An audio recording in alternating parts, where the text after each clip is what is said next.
वैसे। ओके, ये है टॉपिक जिसको हम डिस्कस कर रहे हैं, वो एक्सेप्शन।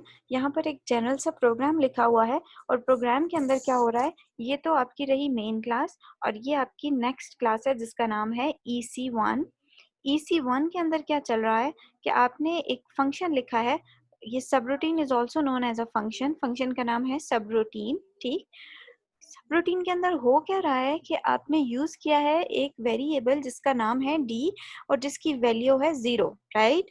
एक और वेरिएबल है, आप क्या कर रहे हो उसमें 10 डिवाइडेड बाई डी करके रिजल्ट स्टोर करवा रहे हो। अब लॉजिकली अगर मैं इसको रन करूंगी तो क्या होगा, इसको जब हम रन करेंगे तो आप देखिएगा एक्सेप्शन जनरेट होती है। इस फंक्शन को मैं कहाँ से कॉल कर रही हूँ, इस फंक्शन को मैं डायरेक्ट क्लास के रेफरेंस के साथ कॉल कर रही हूँ। मीन्स जो क्लास का नेम मैंने लिखा, ऑब्जेक्ट भी नहीं बनाया, बल्कि उसी क्लास का नेम मैंने रख के उसको सब रूटीन को कॉल कर दिया है। ठीक है, ये भी तरीका है, ऐसे भी हम एक्सेस कर सकते हैं। तो देखते हैं कि ये हमें यहाँ पर क्या आउटपुट देता है। अब चूंकि मैंने यहाँ पर इसको एक्सेप्शन जनरेट ही नहीं करवाई थी, ट्राई कैच ब्लॉक में ही इंक्लूड नहीं करवाया था, लॉजिकली मुझे इधर इंक्लूड करना चाहिए था ट्राई कैच ब्लॉक, लेकिन नहीं किया। तो देखें क्या हुई है। लास्ट टाइम हम डिस्कस कर रहे थे कि चूंकि ये मैथमेटिक्स से रिलेटेड है और इसके अंदर 10 डिवाइडेड बाई 0 है, तो एक स्पेसिफिक टाइप होती है इस एक्सेप्शन की, उस एक्सेप्शन को हम कहते हैं अरिथमेटिक एक्सेप्शन और उसकी सब कैटेगरी है डिवाइड बाय 0। ठीक है, मेन क्लास कौन सी है, अरिथमेटिक एक्सेप्शन, मतलब मैथ से रिलेटेड है, so we call it arithmetic exception. और अरिथमेटिक एक्सेप्शन की कौन सी स्पेसिफिक टाइप है, it is divide by 0।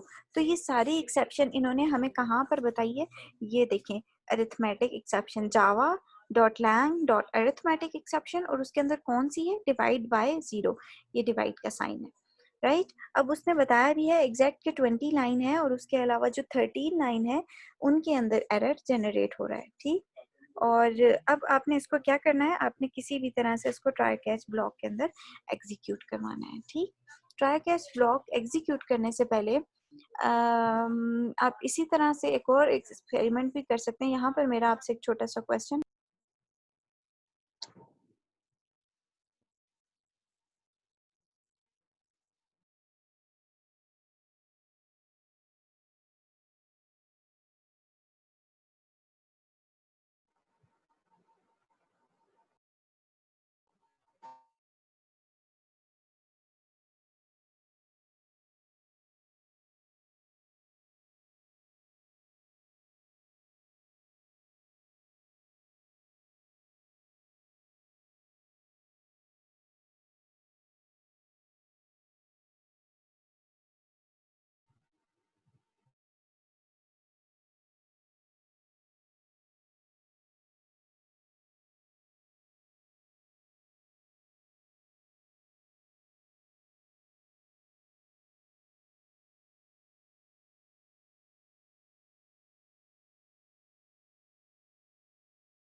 Hello, आवाज नहीं आ रही है।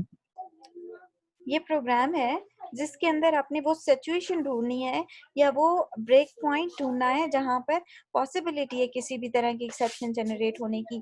जैसे यहाँ पर वो जो पॉइंट है ना, वो ये दो स्टेटमेंट्स थी कि जिसमें डी 0 हो रहा है और फिर आप 42 को डिवाइड कर रहे हो डी से। एग्जैक्ट वो स्टेटमेंट जिसपे एरर जनरेट होगा या एक्सेप्शन जनरेट होगी वो ये स्टेटमेंट है, राइट। वो ये स्टेटमेंट है 42 डिवाइडेड बाय 0। अब ये जो स्टेटमेंट है इसके अंदर क्या हो रहा है कि आप डिवाइड कर रहे हो 0 के साथ, राइट।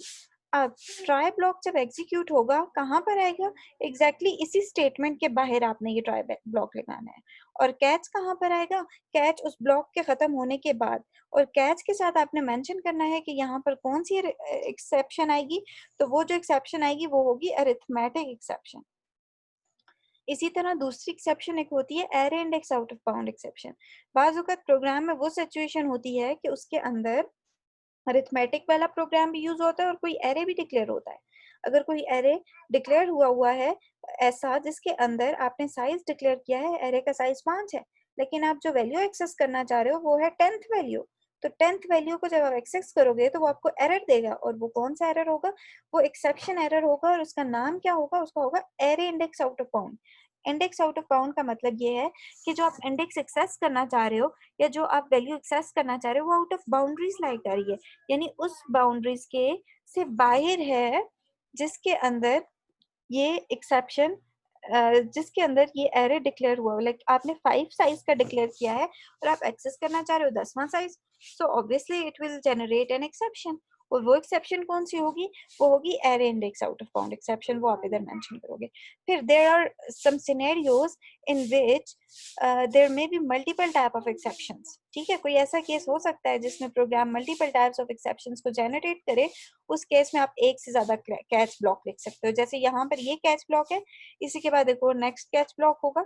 और फिर कुछ ऐसा सिनेरियो होता है जिसमें आपको पता ही नहीं होता कि प्रोग्राम हो सकता है एक्सेप्शन जनरेट करेगा, लेकिन कौन सा जनरेट करेगा ये नहीं मुझे पता भाई एक्सेप्शन कौन सी जनरेट होगी।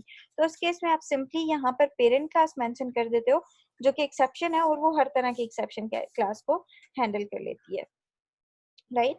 तो ये थी इसके बारे में सिंपल सी चीजें एक्सेप्शन के बारे में। तो अगर आपने ये स्पेसिफाई ही नहीं किया तो फिर कौन सी एक्सेप्शन जनरेट होगी?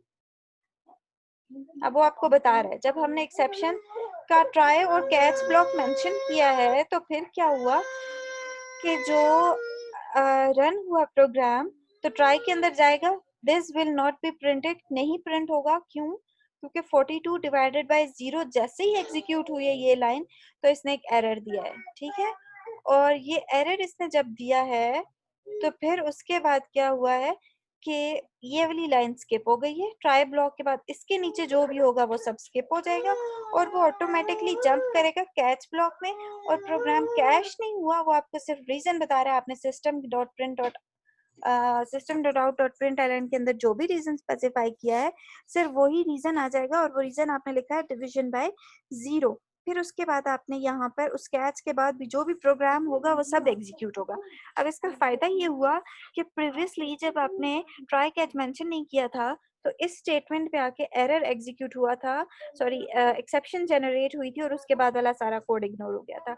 बट नाउ इसमें वैसा नहीं है, इसमें सिर्फ ट्राई में जो आपने लाइन लिखी है उस जो एरर जनरेट करने का बायस बनी है उसके बाद वाली लाइन जो है वो इग्नोर हो जाएगी, लेकिन रिमेनिंग पोर्शन ऑफ प्रोग्राम वो सारा एग्जीक्यूट होगा। जैसे यहाँ पर ये वाली लाइन भी एग्जीक्यूट हुई है, ये वाली लाइन भी एग्जीक्यूट हुई है, राइट। तो यहाँ पर प्रोग्राम क्रैश नहीं हुआ, बल्कि उसने आपको एक्सेप्शन बता दी है कि ये एक्सेप्शन आ रही है, इसको आप हैंडल कर रहे हैं, और उसके बाद वाला सारा प्रोग्राम उसने आपको रन करके दिखा दिया है।